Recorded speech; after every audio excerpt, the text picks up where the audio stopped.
এনেধৰণে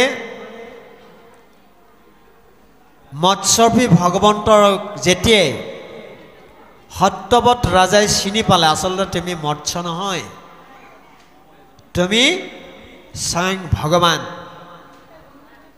যেতিয়াই ভগৱান বুলি চিনি পালে আৰম্ভণিত মৎস্যৰূপী ভাবিছিল কাৰণে কি বুলি কৈছে? মৎস্য নিগদতি। এতিয়া কি বুলি কৈছে? এতিয়া কৈছে যে ভগৱন্ত নিগদতি। বুজি পাইছেনে? আগতে মৎস্য নিগদতি বুলি কৈছে, মৎস্যই ক'বলৈ লাগিল। এতিয়া সেই মৎস্যই কৈ আছে, এতিয়া আকৌ কৈছে ভগৱন্ত নিগদতি। কথা একেটাই। তেতিয়া মৎস্য বুলি কৈছে। শব্দটোতে আমি মৎস্য শব্দটো আমি আধ্যাত্মিক দিশেৰে যদি নাচাওঁ, মত শব্দ অৰ্থ হ'ল মই। মত শব্দ সংস্কৃত শব্দ, মত শব্দটো ময়েশ্য মৎস্য, মই। এইবোৰ মোৰহে। ইয়াত যে দেখিছোঁ এইবোৰ দেখাবোৰ মোৰহে। মই মৎস্য। বুজি পাইছানে কথাটো? এই যে দেহত আছে এইবোৰ মোৰহে। চকুকেইটা মোৰ, নাকটো মোৰ, কাণখন মোৰ, মুখখন মোৰ, ডিঙিটো মোৰ, এফালে মোৰবোৰ খহাই নিথাকোচোন। মোৰটো কি থাকিবগৈ এতিয়া?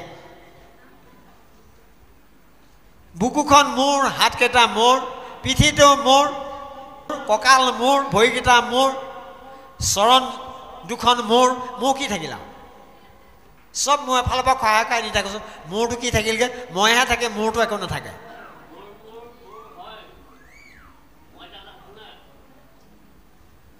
গতিকে এই মূৰটোত মই আছোঁ। মূৰটোত কোন আছোঁ? মই আছোঁ। মই কোন? মই হ'লো নিৰাকাৰ এটা শক্তি। নিৰাকাৰ এটা শক্তি, সেইটো হ'লো মই। এই মইটোক চিনিব পাৰিলে আৰু একো চিনিব নালাগে। আমাৰ মইটো চিনাটোৱে গণ্ডগোল হৈ আছে। মইটোকে আমি চিনিব পৰা নাই। ময়ে হৈ থাকিম, বাকীবোৰ চব নাশ হৈ যাব। মই কিন্তু বিনাশ নহওঁ কেতিয়াও। সেইকাৰণে মোৰ নাম অবিনাশ। মই কেতিয়াও নিঃশেষ হৈ নাযাওঁ, সেইকাৰণে মই অচ্যুত। মই কেতিয়াও নিঃশেষ হৈ নাযাওঁ। সেইটোৱে হ'লো মই, সেইটো মৎস্য। এনে মৎস্যই কি কৈছে? ভগৱন্ত বুলি কৈছে। আগতে মৎস্য নিগদতি, এতিয়া ভগৱন্ত নিগদতি হ'ল দেই। এই কথাটো তাৎপৰ্যপূৰ্ণ। গতিকে আমি এইটো বা কি বুজিলোঁ? যে মৎস্যকে আদি কৰি যিমানবোৰ দেখিছোঁ শুনিছোঁ চব তেওঁ। সেইটো ভাবিলেই হ'ল আৰু সেইজনেহে উপায় পাব। একাদশখন ভাগৱতত কৃষ্ণ উদ্ধৱক কৈছিল, উপায় কোনজনে পায় জানা? সমস্ত ভূততে যিটো দেখো আত্মা সম, উপায় মধ্যত এইটো আতি মুখ্যতম। সেইজন বোলে মুখ্যতম উপায় পালে। খালি মোক জানিবৰ কাৰণে ইমান বোলে 4 বেদ 14 শাস্ত্ৰ 18 পুৰাণ। কিন্তু সেই 4 বেদৰ মাজে আছে কোন? মই। মোৰ নামটো আছে, এটা এটা আখৰ হৈ আছে। মই আধৰুৱাকৈ এৰিলোঁ অথনি। সেইটো মই আধৰুৱাকৈ, কোনখন বেদত কোনটো আখৰ আছে এনেই মৌখিক হিচাপে মই ক'লোঁ, কিন্তু পদ হিচাপেতো মই কোৱা নাছিলোঁ। পদ হিচাপে জানিব ইচ্ছা কৰিছে নেকি বাৰু? চাবনেই, এই 16টা তত্ত্ব যিজন আছে সেই মহামহন্ত বুলি কৈছে। মহামহন্ত নাৰায়ণ। ঋক যজু সাম 18 4খন বেদৰ পৰা সেই কেইটা আখৰ পালে হয়নে? আৰু সেই কেইখন বেদ আমি এতিয়া কি ৰূপত পাইছোঁ? ৰত্নাৱলী, কীৰ্তন, ঘোষা, দশম ৰূপত পাইছোঁ। সেই 4 বেদ। ইয়াৰ তত্ত্ব কি? জ্ঞান বিজ্ঞান তদং ৰহস্য। এই হ'ল চতুশ্লোকী ভাগৱত হয়নে? এই 16টা হ'লনে? মই পথালিকৈ গালোঁ নাই? এতিয়া থিয়কৈ গাম, পদ আকাৰে চাব দেই, ছন্দ মিলাই গাম। না পদেৰি গ বেদ ৰত্নাৱলী জ্ঞান ৰাপদে যজুৰ বেদ কীৰ্তন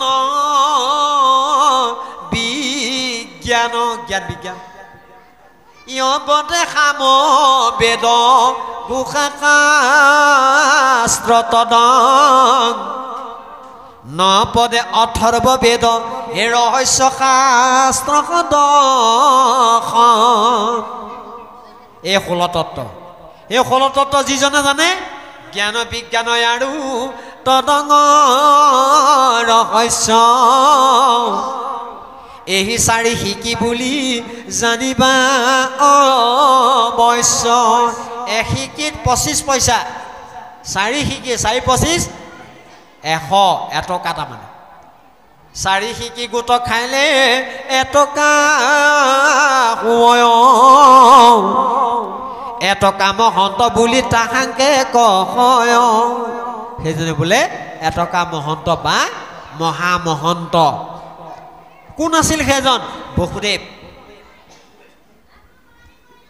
এতিয়া যে মহন্ত উপাধি লিখিছে সেইসকল নহয় নি বোলে নহয় এই মহানতা গুণ মহান গুণ থাকিব লাগিব উপাধিটো ধৰিলেই নহ'ব গোস্বামী গোসাঁই এই উপাধি থাকিলেই নহ'ব বেদৰ স্বামী হয়নে নহয় যদি হয় তেনেহ'লে গোস্বামী গোসাঁই 3টা এই ভাগত 3টা স্থানত তেওঁ আছেনে নাই ক'ত ক'ত শাস্ত্ৰত আছেনে নাই বেদত আছেনে নাই আৰু জীৱত আছেনে নাই এই 3 জেগাতে থাকিব লাগিব বেদত শাস্ত্ৰত আৰু জীৱত যিজন আছে সেইজনকে গোসাঁই বুলি কয় আমি কোৱা নাই পদ্ম পুৰাণৰ স্বৰ্গ খণ্ডই কৈছে কি বুলি কৈছে গোপদে বেদ হিৰু ৰত্ন ভাগে যাৰ যাহাৰ পদ সাপদে গীতা আদি শাস্ত্ৰ হবে যাহাক মাত্ৰ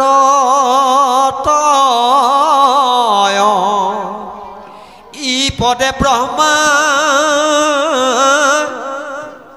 ই মানে আত্মা কি আত্মা জীৱাত্মা পৰমাত্মাৰ 4টা ভাগত থাকে পৰমাত্মা পৰমাত্মাই তেওঁৰে অংশ জীৱাত্মা ৰূপে থাকে সেই জীৱাত্মা ক'ত থাকে অন্নত থাকে দেহত থাকিলে নোৱাৰে নহয় অন্ন লাগিব দেহটো প্ৰৱৰ্তিবৰ কাৰণে পৰম ব্ৰহ্ম পৰমাত্মা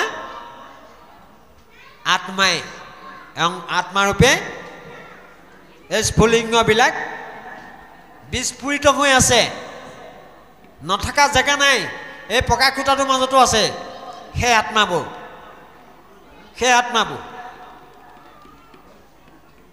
ৰাতি পকা এটাই পকাডাল মাৰি দিয়কচোন জুই ওলাই যায় ক'ৰ পৰা ওলাল জুই ইয়াতে আছে কেনেকৈ আছে জুই থকা নিচিনাকৈ আত্মাবোৰ জুই থকা নিচিনাকৈ আছে টান কাঠত ৰাতি আন্ধাৰত খুব জোৰত মাৰি দিয়কচোন জুই ওলাই যায় জুই ক'ৰ পৰা ওলালে কাঠত বোলে মই তেনেকৈ থাকোঁ যেন মহাপঞ্চভূতে কৰি আনিবা স্থাৱৰ জংগম সদায় কৰে প্ৰকাশ মই সকলোতে প্ৰকাশিত হৈ থাকোঁ ঘড়ীখনৰ পিনে নেদেখৈ কদাপি ঘৰখন নকৰিলে আপুনি কেতিয়াও দেখিবলৈ নাপায় আপোনাৰ পকেটত জুই চলা আছে বাঁহটো আছে কাঠিও আছে বাঁহটোৰ ভিতৰতে কাঠিখিনি সোমাই থোৱা আছে জুই জ্বলিব জানো জ্বলিব নজ্বলে নজ্বলে কি কৰিব লাগিব ঘড়ীখন যোৱাকালিৰ পৰা এই মুহূৰ্তলৈকে কালিলৈকে সৈতে এই ঘড়ীখন কৰি আছোঁ আমি যেতিয়ালৈকে আমি কৰ্ষণ কৰি নাথাকিম ঘড়ীখন কৰি নাথাকিম তেতিয়ালৈকে আত্মা প্ৰকাশ নহয় যোৱাকালিৰ পৰা ইয়াত আত্মা প্ৰকাশ হৈ আছে প্ৰজ্বলিত হৈ আছে সেইকাৰণে এনেকৈ মাজে সময়ে ঘঁহাব লাগিব জ্ঞান খৰ্গ ধাৰ উঠিব বুজি পাইছে না যোৱাকালিৰ পৰা অকণমান কিবা এটা নহয় কাৰোবাৰ হ'লেও কিবা এটা জ্ঞান অকণমান বাঢ়িছে নাই শাস্ত্ৰ সম্বন্ধীয় জ্ঞানৰ কথাহে কৈছোঁ পাৰিবাৰিক জ্ঞান এই সকলোখিনি কথা ইয়াতেই সন্নিৱিষ্ট আছে যি যেনেকৈ লৈছে তেনেকৈয়ে পাব সেইকাৰণে ইয়াত কল্পতৰু বুলি কয় ইয়াৰ পৰা যি যেনেকৈ বিচাৰে তেনেকৈয়ে পাব কোনোবাই আধ্যাত্মিক জ্ঞান বিচাৰিছে কোনোবাই পাৰিবাৰিক জ্ঞান বিচাৰিছে কোনোবাই বহিৰ্জগতৰ জ্ঞান বিচাৰিছে কোনোবাই আনন্দমুখী জ্ঞান বিচাৰিছে কোনোবাই গীত মাতৰ জ্ঞান বিচাৰিছে সেই বুকাতে আনন্দ সোমাই আছে সেই ইয়াতেই চববিলাক সোমাই আছে ইয়াত 64টা কলা আছে কেনেকৈ কথা পাতিব লাগে কেনেকৈ যাব লাগে কেনেকৈ বস্ত্ৰ পৰিধান কৰিব লাগে চব ইয়াত আছে যি বিচাৰে তাকে পাব সেইকাৰণে ইয়াৰ নাম কল্পতৰু বৈকুণ্ঠৰ কল্পতৰু ভাগৱত শাস্ত্ৰ এই ভাগৱত শুনিলে লাভ কি হয় 9টা লাভ হয় 9টা লাভ এই 9টা লাভৰ ভিতৰত আমাৰ পিঠু চৰিত্ৰত কৈছে ব্ৰাহ্মণে শুনিলে ব্ৰহ্ম তেজ বৃদ্ধি হয় ক্ষেত্ৰীয়ে পৃথিৱী লভে সাধিয়া বিজয় বন্ধ্যা নাৰী পুত্ৰ জন্মে আতি গুণৱন্ত দুৰ্জনো সজ্জন হোৱে দুখী ধনৱন্ত মূৰ্খৰো বাহৰ নানা বিদ্যাৰ আভাস সামান্য জনৰ পুৰে মনোৰথ আশ হলে 9টা এই 9টা জ্ঞান হয় এই 9টা লাভ হয় বন্ধ্যা নাৰীও পুত্ৰ জন্ম হয় ধেমালি কথা সতী সন্ততি নথকা নাৰীয়ে কেনেকুৱা সন্তান পাব বোলে গুণৱন্ত সন্তান আমি ইমান শুনিছোঁ ইমান গাইছোঁ ইমান কৰিছোঁ তথাপিও সন্তানৰ মুখ দেখা নাই যে এনেই গালে শুনিলে নহ'ব শ্ৰদ্ধা বিনে দেখা দেখি কৰ্মক কৰয় কৰ্মখিতি নুহে তাৰে ফল নধৰয় বল্লা পদ্মতা পদধূলাৰ পৰা এখন থান আছে ৰঘুগুৰি থান বুলি কয় কোনোবাই গ'লে চাই আহিব পাৰিব 37টা সম্পূৰ্ণ কৃষ্ণদেশ আছে সম্পূৰ্ণ পদৰ নুপুৰৰ পৰাই মূৰা পাখিলৈকে সদায় বাঁহী চাহি চব চক্ৰ তক্ৰ সম্পূৰ্ণকৈ দিয়া আছে গ'লে দেখিবলৈ পাব হমৰা বল্লা এটা ৰঘুগুৰি থান বন্ধ্যা নাৰীয়ে দিয়া তাৰে 33জন দুগৰাকীয়ে পালে 5 গৰাকীয়ে নাপালে কেলে হৈ দেখাক দেখি দিছেগৈ এনেকৈ দেখাক দেখি ভকতি কৰিলে ভকতি নহয় বোলে কৈছে শ্ৰদ্ধা বিনে দেখা দেখি কৰ্ম কৰয় কৰ্মসিদ্ধি নুহে তাৰ ফল নধৰয় এ চিন্তনৰ অনুভৱ কৰ্মেশ্বৰ ধামূল তেবেকে ঈশ্বৰ তাৰ হুন্তক নুকুল উদাহৰণ যেন কুৰ্মে ততে অন্ধ থৈয়াছ লেবনছে শ্ৰদ্ধা কৰি মনে বাঞ্চে তভূষি সুশানছে আচৰিত কথা কাছৰ উমনি কাছই উমনি ক'ত দিছে পানীত কণী আছে ক'ত বালিত পানীত উমনি দিলে বালিত কণীকেইটা উমনি পায়নে সেইটো ধ্যান একনিষ্ঠা নিজৰ কণীকেইটাৰ প্ৰতি থকা শ্ৰদ্ধা সেইটো যদি বাস্তৱ সত্য তেনে ঈশ্বৰৰ লগত সেইটো শ্ৰদ্ধা ৰাখিলে আমাৰো কেলে মনস্কামনা পূৰ্ণ নহ'ব কিয় সেইটোৱে আচল কথা ভাই মুখে বোলা ৰাম হৃদয় ধৰা ৰূপ লগতে কপিলে মাকক কৈছিল মা মই গুণগান শুনি তুমি নিমজি যাব লাগিব আৰু মোক বিচাৰি তুমি আবাতৰি খাব নালাগিব মোক বিচাৰি তুমি আবাতৰি খাব নালাগে মই ক'ত থাকোঁ জানা মা বোলে ক'ত থাকা না তুমি এই ভকত প্ৰতিমা মূৰ ভকত প্ৰতিমা বাংময়ী প্ৰতিমা ভাগৱত কৃষ্ণস্য বাংময়ী মূৰ্তি ইদং ভাগৱতং মূলে উপদিশ্য ধবং কৃষ্ণ পবিষ্ট অস্মিনন তনে বাংময়ী মূৰ্তি প্ৰত্যক্ষা বৰ্ততে হৰে সেৱাত শ্ৰৱণাত পাঠাত দৰ্শনাত পাপনাশিনী আহিয়ে যে সেৱা এটা কৰিছে আপোনাৰ পাপ নাশ সুন্দৰকৈ বহি পেলাই যে ভাগৱতৰ কথা শুনিছে আপোনাৰ পাপ নাশ সুন্দৰকৈ পাঠকৰ লগত হানাজানি নিৰন্তৰে এৰি আন কাম পাঠকৰ চাৰুক ডাকি বোলা কি বোলা ৰাম ৰাম সকলোৱে বুলিছে নাই পাঠাত পাঠৰ অন্তত আমাৰ বহুতে নেগায় চাই থাকে ভেলাঙা লাগি নালাগে গাব উলটোকে দিয়কচোন নালাগে গাব য'তে আছে ত'তে নমস্কাৰ এটা এইফালে মোকে কৰি দিয়কচোন মাধৱৰ মন্দিৰ দেখিলেই যে নমস্কাৰ কৰে আমাৰ নামঘৰ দি গ'লে নামঘৰ কাষেদি গ'লেও নমস্কাৰ কৰিবলৈ সময় নাই কেলে কাম বন কৰোঁতে মোৰ যোৱাই দেৰি হ'ল ক'লৈ গোটৰ মিটিঙলৈ একদম মেখেলাৰ আৱাজহে শুনিবা জটপ জটপ এইফালে চাবলৈ সময় নাই সেই কোনফালে যাম মোক কৈ থৈ যাচোন মোক মাত খাৰ দিবলৈও সময় নাই নে গোটৰ মিটিং হ'ল বুলি সেইকাৰণে এই নামঘৰটো আমি কেলে পাতিছোঁ কেলে প্ৰতিষ্ঠা কৰিছোঁ আহোঁতে যাওঁতে মাত এষাৰ দি যাবলৈ মই বাৰাণ্ডাতে বহি আছোঁ আপুনি মোৰ ঘৰ পদূলিতে গৈছে আপুনিও মোলৈ চালে ময়ো আপোনালৈ চালোঁ আপুনিও মোক নামাতিলে ময়ো আপোনাক নামাতিলোঁ আপুনি ভাল পালেনে মই ভাল পালোঁ এইটো যে বাস্তৱ সত্য ভগৱন্তৰ প্ৰতিষ্ঠা বহুৱাই পেলাই এইফালে কোনেও নচোৱাই হ'ল ক'ত ভগৱানে ভাল পাব আপোনাক হা সেইকাৰণে ভগৱন্তৰ লগত যোগসূত্ৰ তেনেকৈ ৰাখিব পৰা ব্যৱস্থা কৰি থৈছোঁ আমি গাঁওখনত এইটো গাঁওখনৰ শিৰোমণি নহয় জানো এইটো গাঁওখনৰ শিৰোমণি